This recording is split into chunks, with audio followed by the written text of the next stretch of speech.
Welcome ulit kayo dito guys sa ating part 2 ng ating Manila to Samar series. Ayan, kaya natin hinahati-hati yung biyahe natin kasi hindi kaya ng computer natin yung mabigat na editing. Kaya hati-hatiin lang natin para mabilis, madali i-upload. Enjoy lang. Enjoy lang the ride. Oh, pangil. Pangil ba pagbasa dyan?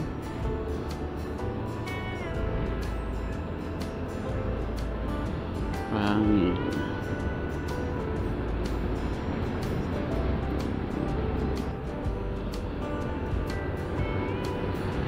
Uy, ganda ng daan, oh.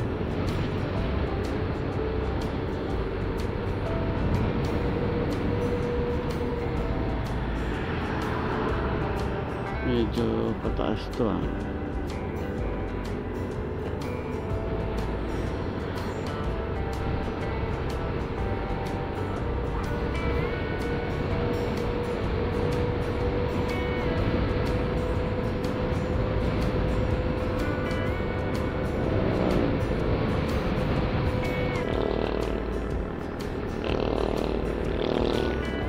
Uy, dami ang mga motor, eh.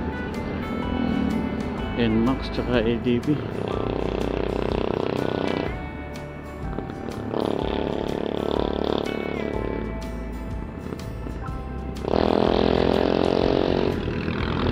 Itong Baltimore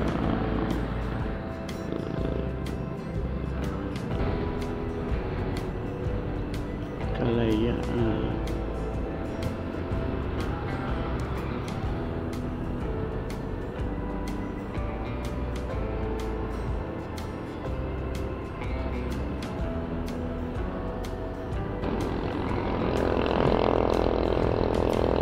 Dito na yun, eh, yung Lumban.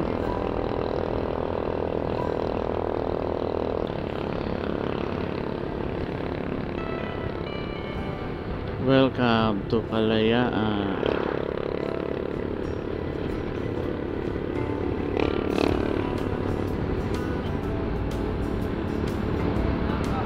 Lumban.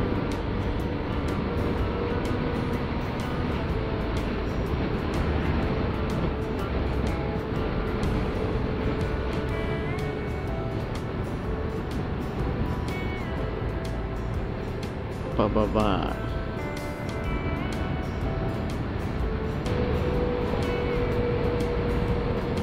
Hindi man gaano.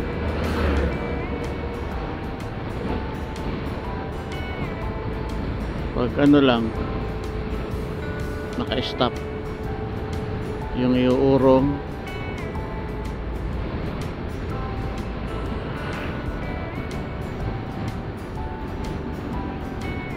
doon pa to mararamdaman sa kuwan yung maraming lubak. 5 hours na lang. Depende kasi dito sa akon kuwan 2:30 ang atin arrival. Ayun na, oh. Ano yun? Mayon?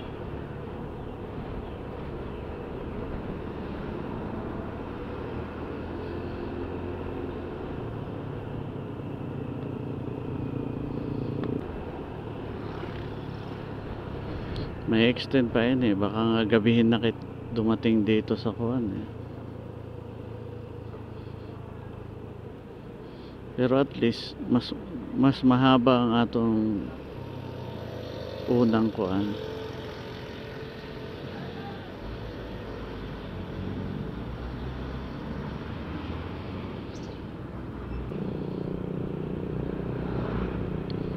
Nakasarado ba yung visor? Nakabukas?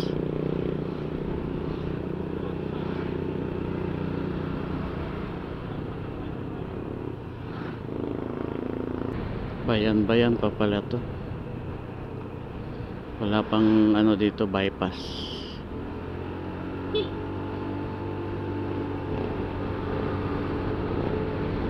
Palagi natin to na aabutan, no? Yung katulad ng sasakyan nila kuan. Dainty. Palagi natin nahahabol.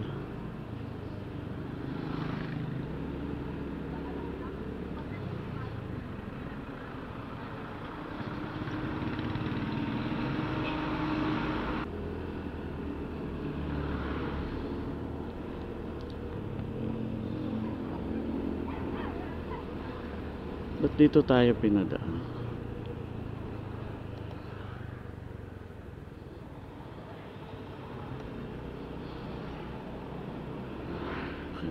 Si Kalawan.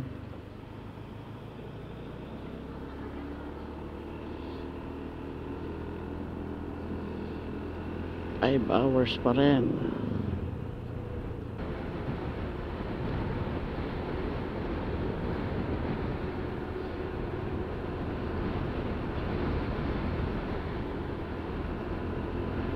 Pakyat, sigsag.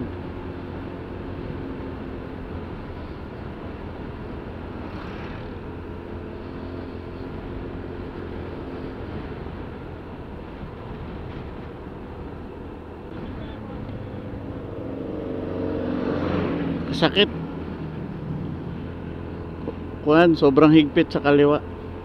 Baka kailangan palabhan ang kuan guantes para lumambot. Parang nakukuan siya yung naiipit ang dugo. Mauna ka na, Kuya Dan, sundan ka namin.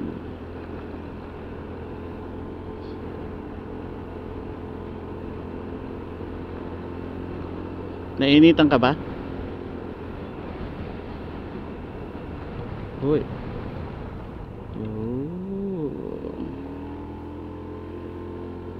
Puro pa corb.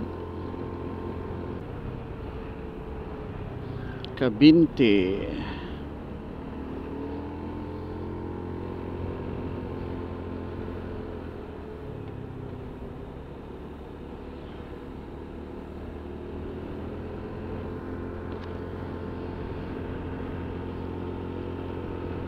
Time check 8:46. Umalis tayo ng sobra tayo. umalis tayo ng 5 AM. So naka 3 hours and 46 na tayo kasama ang stop tsaka breakfast. Pero sa destination natin 5 hours and 30 minutes pa bago natin marating. Hindi, ang kalahati pa lang yun. Yung biyahe natin papuntang Matnog bukas pa yun. Iba na yata to kasi diba galing kit dun kuan Kalawan, hindi man ta papunta doon, kaya ibang daan to. Oo, yung galing Samar. O kasi Muntinlupa ang daan nun nung yung sinakyan natin. Hindi man sila nag-Rizal kasi maihahatid pa sa Tagaytay, kaya hindi sobrang tagal nun yung biyahe natin. Nung nagbasket 26 hours papunta, nakamotor. At least pag gustong huminto, magagawa. Nasaan na tayo? Cabinte, Louisiana. Cabinte, Louisiana. Corb. Dapat hindi tayo malubak.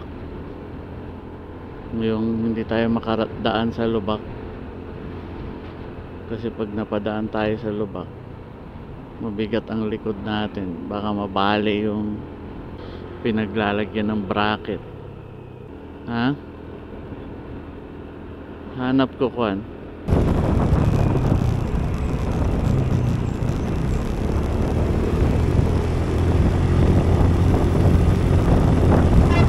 natin 9:48 na ng umaga. Nandito pa rin tayo sa Lucban, Tayabas, Quezon.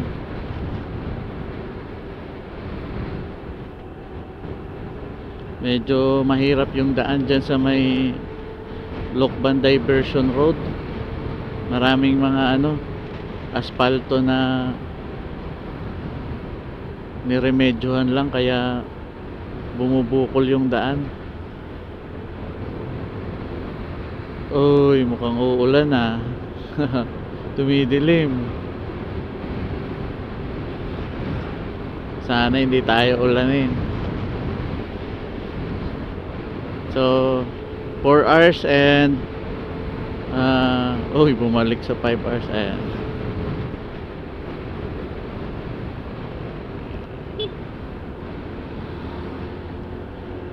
Four hours and 59 seconds 59 minutes yung biyahe natin bago tayo dumating sa Sipocot, Camarines Sur.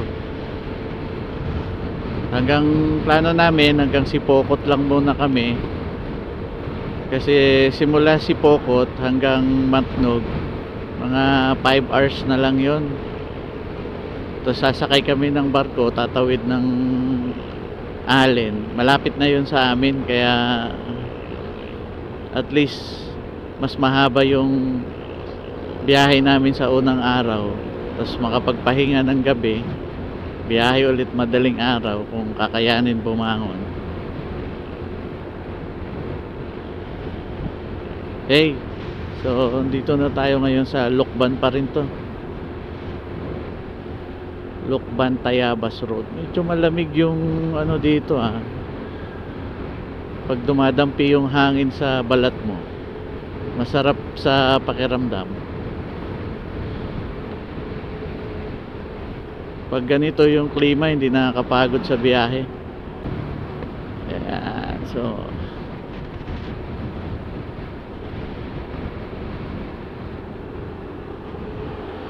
uy,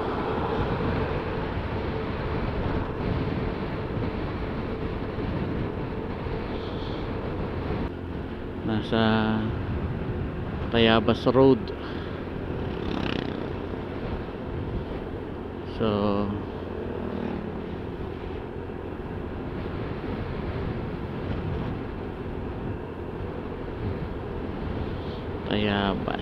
Tayabas tignan natin.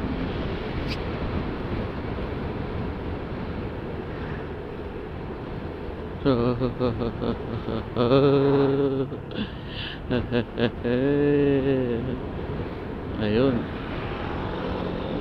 maganda yung dito road pagpasok dito. Oh, suabe.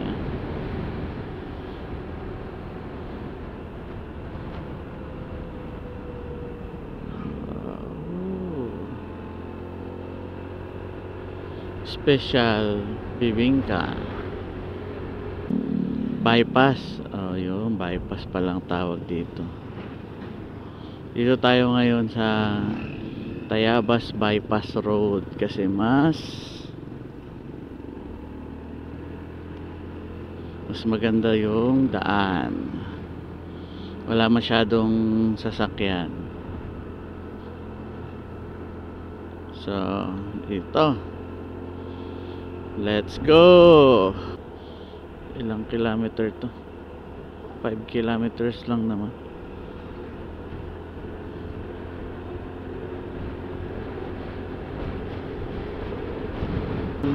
Parang ganito yung nadaanan natin sa Gabaldon, no? Yung mga doon sa Nueva Ecija. DPWH diretso. Pahinga sila. Dito na tayo ngayon sa Genluna. Parang subdivision area na to, pero maganda yung tanawin. Ayan, diretso, tapos Tayo lang yung dumadaan.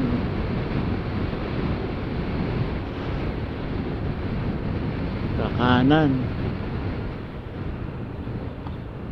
Kakanan dito. Ooh, sumobra.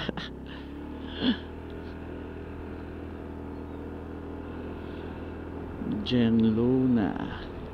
Uy, traffic pala doon sa madadaanan natin. Siraan yata si kuya. So dyan tayo kakaliwa, tapos gano'n.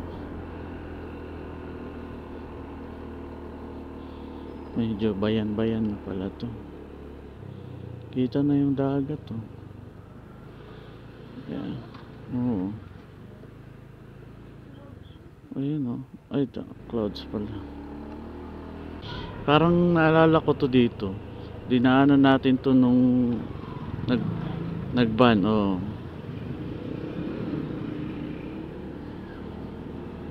Oh, ayan oh. Ito, dito pumasok yun. Nung pauwi ta. Yun pala yun.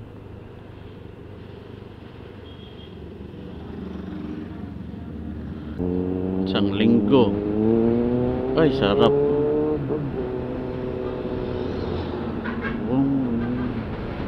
Kumain. Naalala mo? Diyan oh. Ng bus.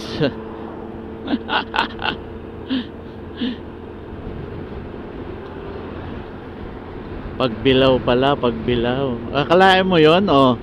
Kung nagbus ka, nandito ka pa lang, wala kang kalaban-laban. Tapos pagdating doon sa may kuwan, sa may Atimonan, sa Bitukang Manok, hindi na sila pumapasok doon. Pero wala pa tayong nakitang may dumaan na bus. Hindi, meron din silang madaling araw, di ba? Naghihintay pa doon, alas 11 na aalis. Tapos pagdating ng gabi, masiraan na.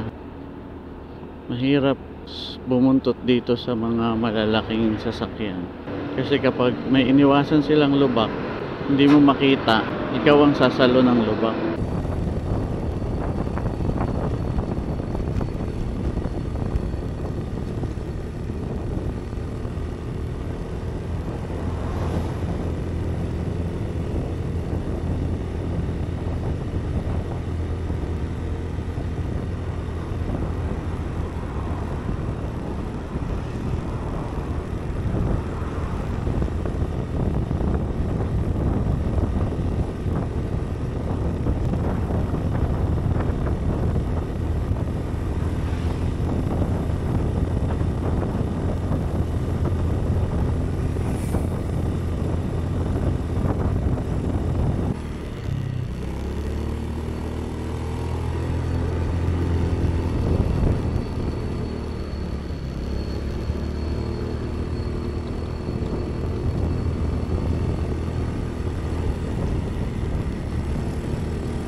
Nagpicture lang kami dito sa Bitukang Manok. Tapos nagpalipad tayo ng drone. Kaya lang sobrang lakas ng hangin. Kaya hindi na natin tinuloy.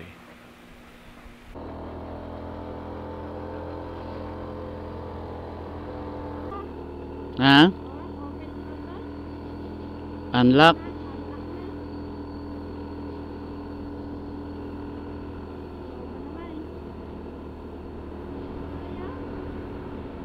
Kaya man natin ang Tacloban. Kaya man natin ang Tacloban, mag-overnight lang doon. Kasi parang kuwan dito no, man-made. Malapit na mag 3 hours na lang. 3:40 na ang kuan natin arrival. At least maaga ta nag lunch. So time check 11:39.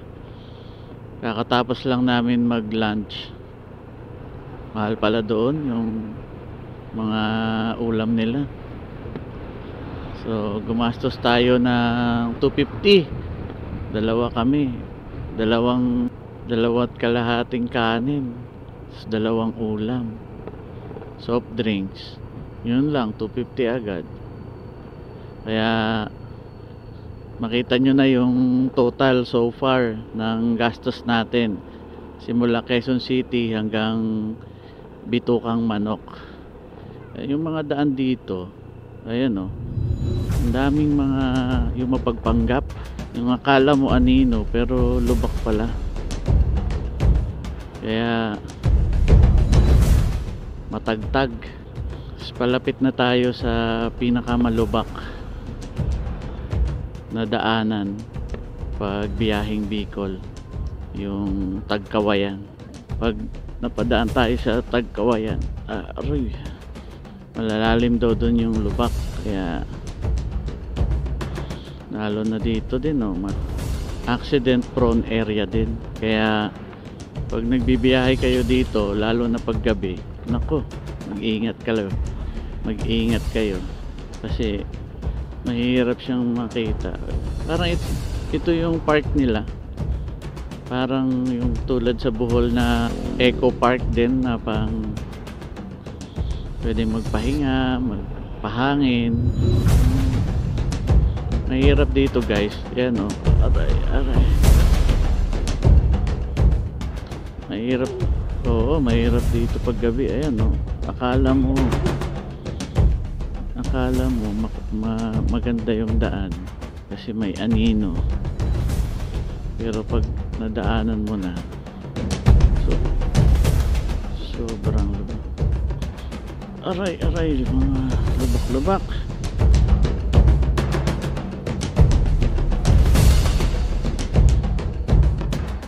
Nakaalalay lang tayo sa preno. Pababa na, palusong, hindi makapag full stop. Hirap pala dito pag maulan. Pud ang preno mo pala dito. Naka-steady na nga yung preno ko. Grabe, hirap dito. Road update. Paglagpas nyo doon sa Bitukang Manok, ganito na yung madadaanan. Maraming mga uneven road. Ganito, para kang nasa racetrack na may bakod. Ayun, may ginagawa pala. Stop by, stop, go ba yan? Naka-red sharp curve ahead. So ganito yung status pa rin ng daan. Pag papunta kayo dadaan kayo dito papuntang bypass ng Gumaka, ito yung itsura ng daan. Kaya mag-ingat, ride safe kayo guys, kasi yung mga sudden na mga lubak, delikado. Minsan ang hirap nang maiwasan. Sasagasaan mo na lang at timonan. Kahit papano may progress pa rin ang ating biyahe, kahit na mabagal lang tayo. Kahit na mabagal lang tayo, kahit papano may progress yung biyahe natin. Ayan takbo natin mga 40-50 lang. Minsan nagsi-60 tayo, pero ilang segundo lang. So Dito tayo, Daang Bicol, Gumaka, town proper. So dito tayo muna para makaiwas tayo sa town proper. Oh, ay, muntik na yun, oh. Muntik na masagasaan. Bukas pa natin yun mapuntahan. Naalala mo yung sumakay tayo ng bus, tapos nasiraan yung bus kasama si Jinjin doon sa Naga? Malapit tayo doon, yung si Pokot. Diba nag-bus pa tayo nun? Matagal-tagal pa yung biniyahe natin sa bus. Colorum na bus yun. Yo. Oh, minor.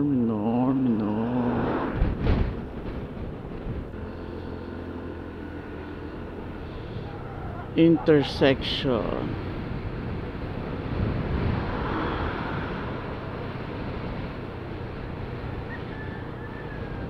Pababa ulit. So, Bicol, Atimonan. Dito tayo kanan. Tanaw na natin dito yung dagat, guys. Dito yun eh, yung banda. Yung merong kaya nga.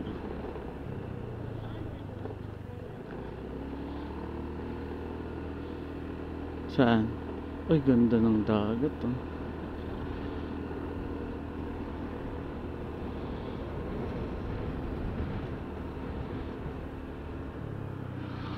Sa gilid tayo ng dagat. Maganda dito sunrise. Nakikita ko sa mga vlog dito sunrise. Maganda yung kulay ng langit pag sunrise. Oo.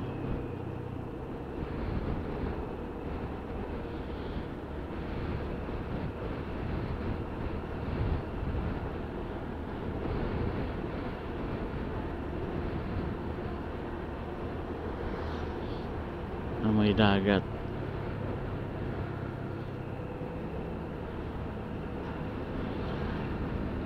Caution, dangerous curve ahead.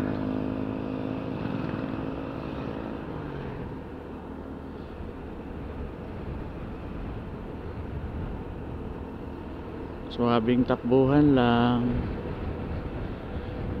Takbong pogi, makakarating din tayo sa ating paroroonan.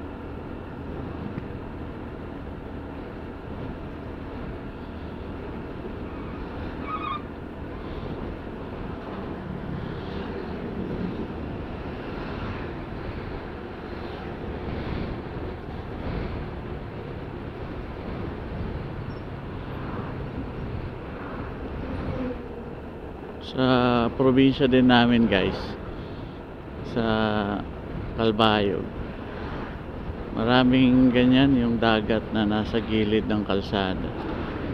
Kaya abangan nyo sa mga susunod nating video, ipipicture natin yan, mga ganyan.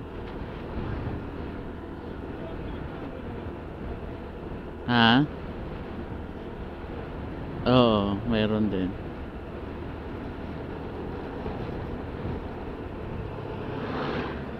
Caution, dangerous curve ahead. So,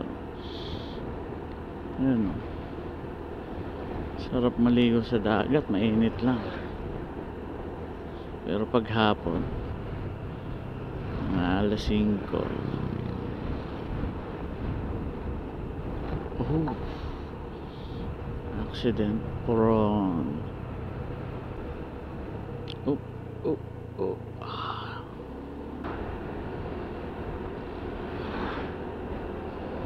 Nasa Gumaka pa rin tayo, guys.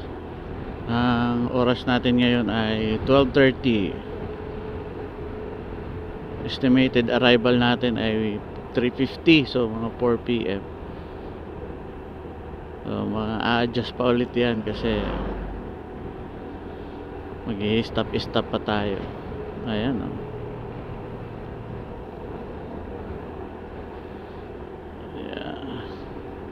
Papunta tayo ng Gumaca Bypass. 4 kilometers na lang.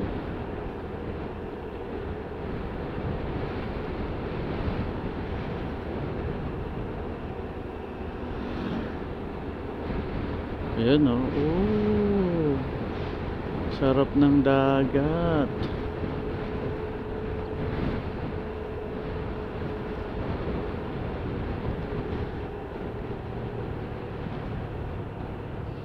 Mga nag-i-stop na mga biyaheng Manila o kaya pa probinsya.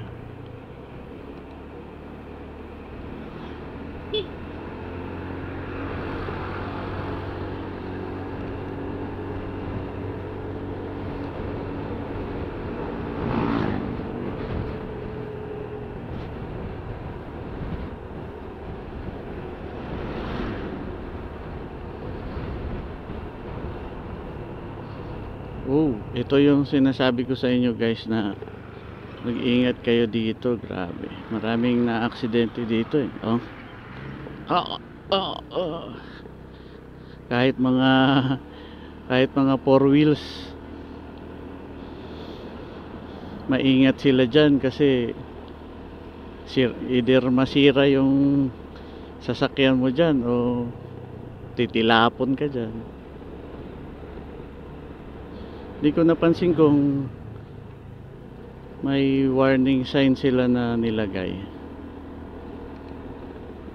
Sana malagyan ng warning sign kung wala, pero kung mayroon okay naman. Kasi pag gabi sobrang hirap talaga dyan.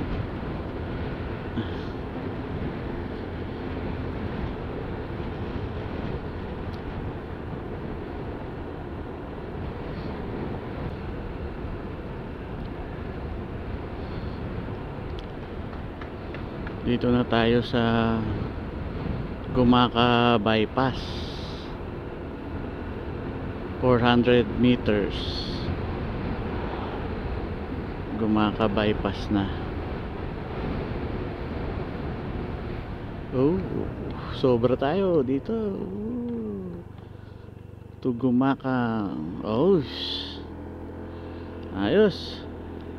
12 kilometers.